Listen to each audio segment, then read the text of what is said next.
මේ දවස්වල හැමෝම ගෙදර ඉන්නවා. ඒත් එක්කම ආර්ථික අපහසුතාවක් තියෙනවා. ඉතින් ඒකට විසඳුමක් විදිහට අද මම ඔයාලට අරන් ආවා හොදි රෙසිපි එකක්.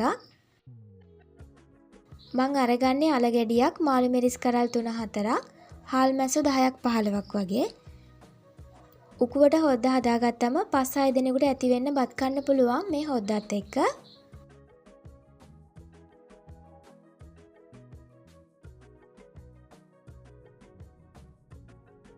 අල ගෙඩිය හොඳට සුද්ධ කරලා මේ ප්‍රමාණයට කෑලි කපා ගන්න.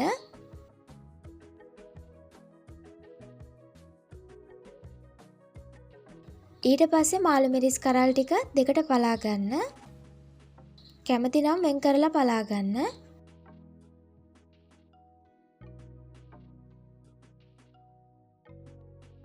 හාල් මැස්සන් 10ක් 15ක් වගේ එකතු කරගන්න. ලුණු ගෙඩියකින් පොඩි කොටසකුත් එකතු කරගන්න ඕනේ.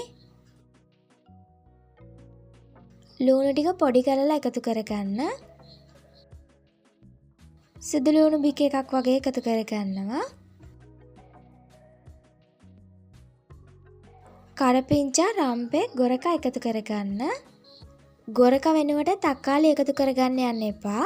තක්කාලි හාල් මැස්සොයි එකට උයන්නේ නැහැ. කහ චුට්ටකුත් එකතු කරගන්න. මාළු මිරිස් අරගත්ත හින්දා අමු මිරිස් මම එකතු කරගන්නේ නැහැ. ඔයාලා කැමති නම් අමු මිරිස් එකතු කරගන්න. මිරිස් කුඩු එකතු කරගන්න ඕනිත් නැහැ. මාළු මිරිස් වල සැර තියෙන හින්දා. ඊට පස්සේ දිය කිරි ටික එකතු කරගන්න. දිය කිරි ටික එකතු කරලා චුට්ටක් කලවම් කරගන්න. කලවම් කරලා වහලා උයා ගන්න.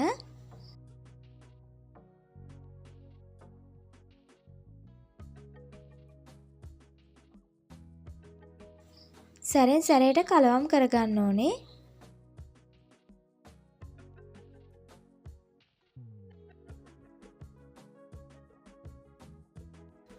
අල ටික හොඳට තැම්බුනාම ලුණු එකතු කරගන්න.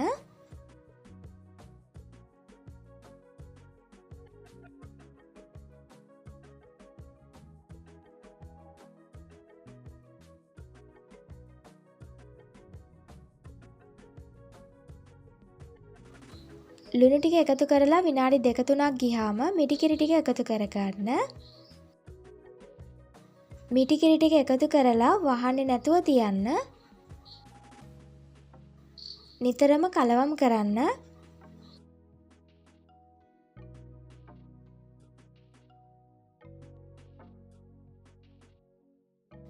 හොද්ද උතුරන් ආවම ලිප ඔෆ් කරගන්න.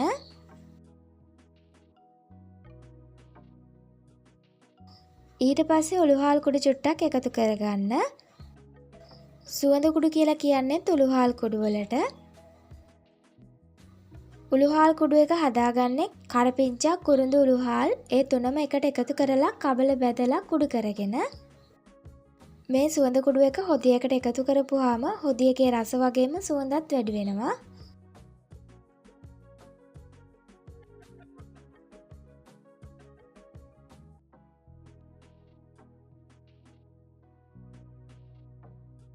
තියෙන ආර්ථික අපහසුතාවත් එක්ක මේ විදිහට උකු හොද්දක් හදාගත්තම වෙන ව්‍යංජන ඕනි වෙන්නේ නැහැ.